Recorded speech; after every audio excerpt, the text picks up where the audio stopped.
가장 여러분들이 질문을 많이 하는 게 심층 면접 대비 어떻게 해야 됩니까? 전통 건축물에 대해서 다 연구를 해야 되는 것입니까? 한국사에서 배운 문화사 파트 이 기준으로 해가지고서 준비하면 되는 것입니까? 전통 건축물을 비교 대조하는 문제들이 있습니다. 경복궁 근정전이랑 그리고 불국사 대웅전 요 두 개 사진을 놓고서 비교 대조하는 문제가 출제된 바가 있습니다. 시사 면접은 최근 시사 관련해 가지고 여러분의 견해를 묻는 거예요. 코로나19 상태에서 방역 패스를 정부가 도입하려고 한다. 여기에 대해서 학생은 찬성하는가 반대하는가 그리고 그 이유는 무엇인가.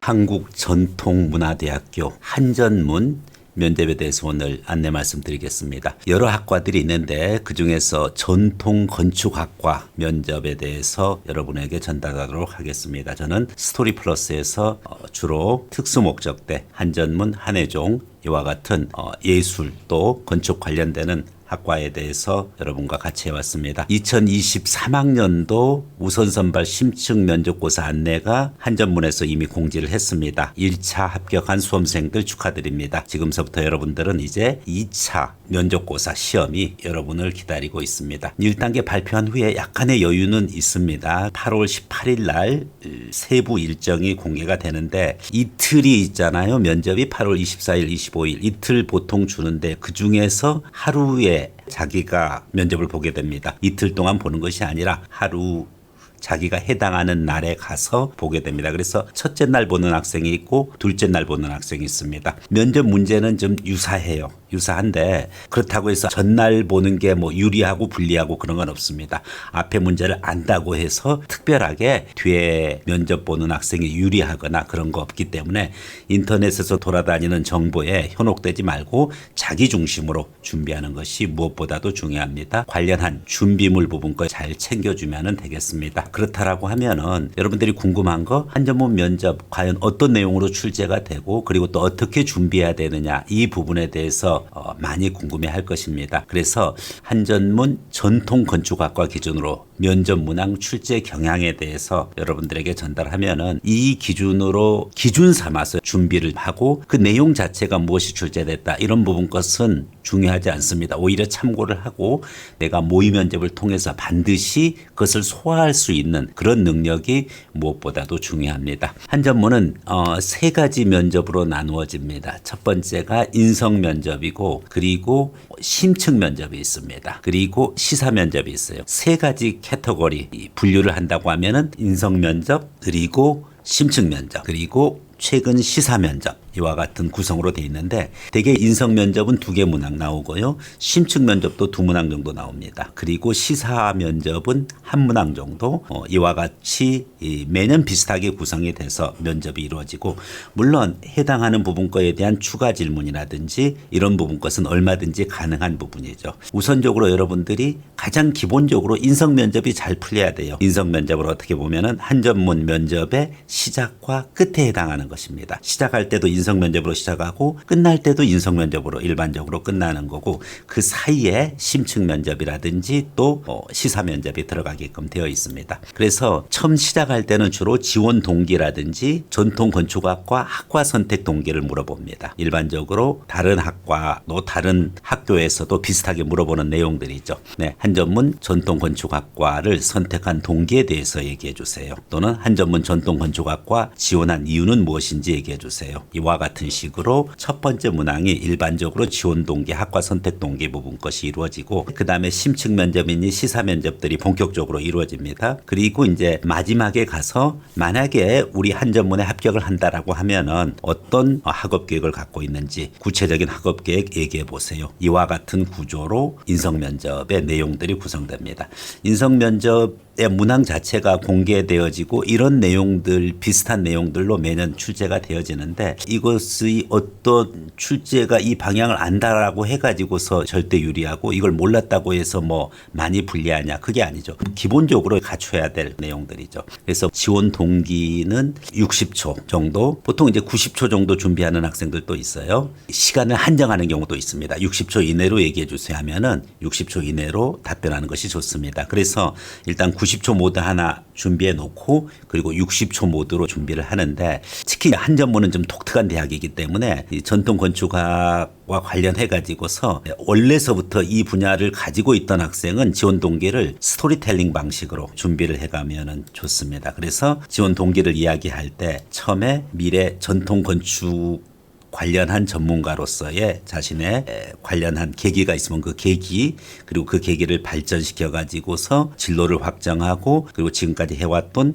전통 건축학에 대한 관심 이런 부분 꼭 표명해 주고 그리고 나의 미래의 꿈을 실현시키기 위해서 한전문에서의 전통 건축학이 좋은 커리큘럼을 갖고 있고 이것을 습득함으로써 너의 미래의 꿈을 실천할 수 있다. 그렇기 때문에 저는 한전문 전통 건축학과에 지원하게 되었습니다. 이와 같은 방식으로 스토리텔링 방식으로 지원 동기, 학과 선택 동기를 얘기를 해줘도 되고 아니면 논리형으로 해도 괜찮아요. 네, 제가 한전문 전통 건축학과에 지원한 데는 다음에 두 가지 이유가 있습니다. 첫째 해가지고 이유 얘기해주고 그 다음에 부연 설명하고 둘째 또 그 이유하고 부연 설명하고 마지막에 가서 요약을 해준 그와 같은 방식으로 논리형으로 지원 동기 또는 학과 선택 동기를 구성해도 괜찮습니다. 어떻게 구성하든지 간에 60초면 60초 분량대로 90초면 90초 분량대로 이렇게 두 가지 모드를 만들어서 당일날 면접장에서 요구하는 그 시간 기준으로 해서 지원 동기, 학과 선택 동기를 얘기해 주시면 되겠습니다. 그리고 이제 학업 계획인데 학업 계획은 한전문 홈페이지 가서 전통 건축학과의 커리큘럼을 확인하는 것이 필요합니다. 학과 명칭도 좀 언급해 가면서 여러분들이 구체적인 스터디 플랜을 좀 한번 짜보고 필요한 부분 것의 자격증이라든지 활동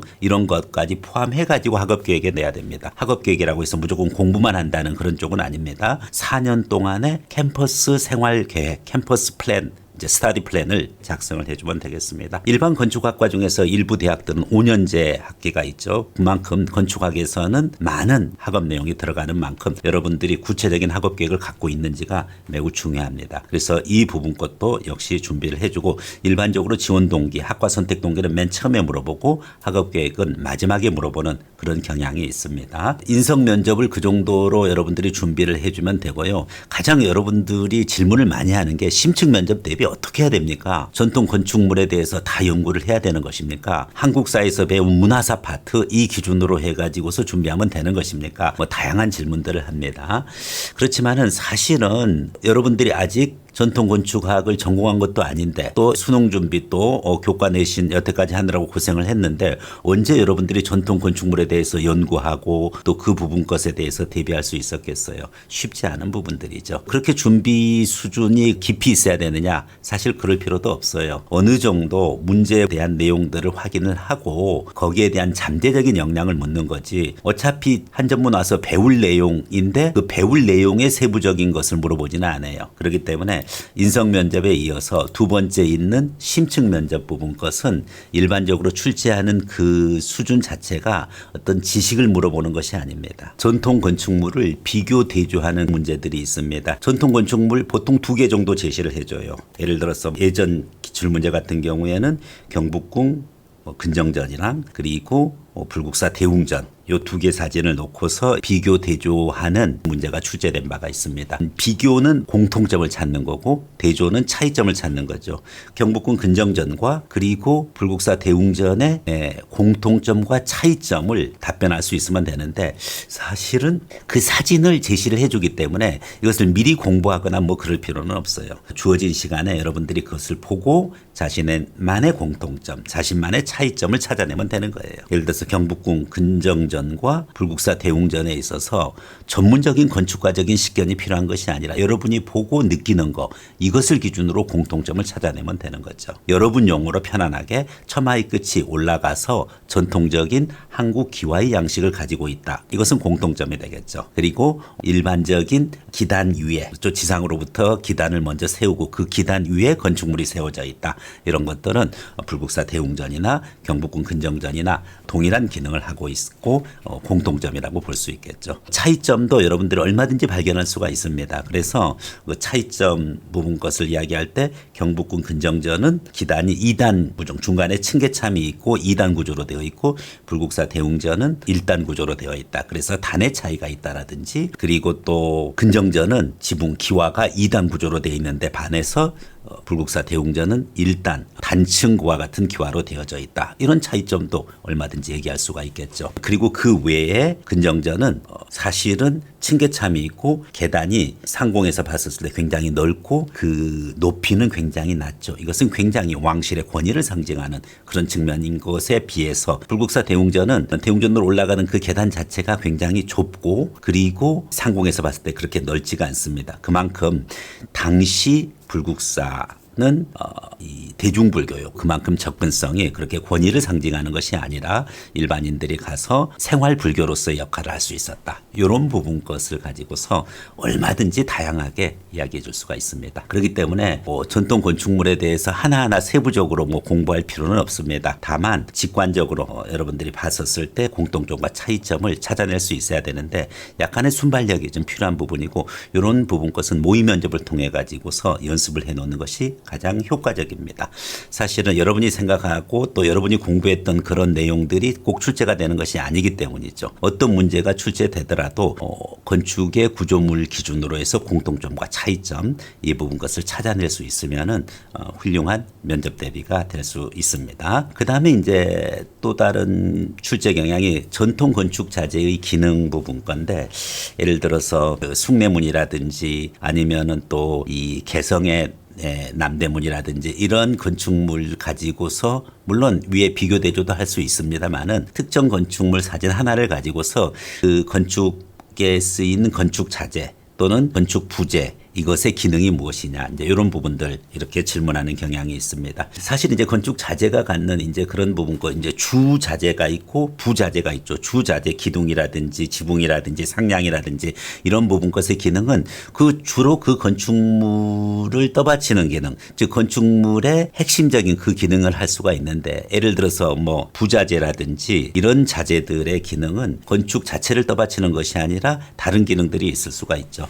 물론 이 기능적인 측면에서 봤었을 때 그죠? 건축물 자체가 갖는 실용적인 기능이 있을 것입니다. 그렇지만 실용적 기능만 가지고서 이야기하기에는 너무 단순하죠. 그걸 물어볼 것 같지는 않아요. 어떤 기능을 한다 이런 것을 넘어서 미적인 심미적인 기능이 있다든지 심미적인 기능 중에서 뭐 장식 효과가 있다든지 이와 같은 특성들을 가지고서 이야기를 해주면 되겠죠. 단청이 색깔 굉장히 화려한 부분 거죠. 그러면 그 단청을 왜 만들어 놓느냐 하는 부분이고 이제 이것의 기능이 무엇이냐 하는 이제 이런 부분 것에 여러분의 견해를 요구하고 있는 그런 문제들이 일반적으로 심층 면접에서 출제되고 있습니다. 그래서 첫 번째 문항의 전통 건축물의 비교 대조를 여러분이 잘 하면은 두 번째 전통 건축 자재의 기능도 어느 정도 여러분들이 답변할 수 있는 그런 역량이 생길 수 있습니다. 그래서 자주 모의 면접을 해보는 것이 좋습니다. 그리고 그 외에 시사 면접이 한 문제 정도가 출제가 됩니다. 그래서 맨 처음에 인성 면접 첫 문항, 그다음에 심층 면접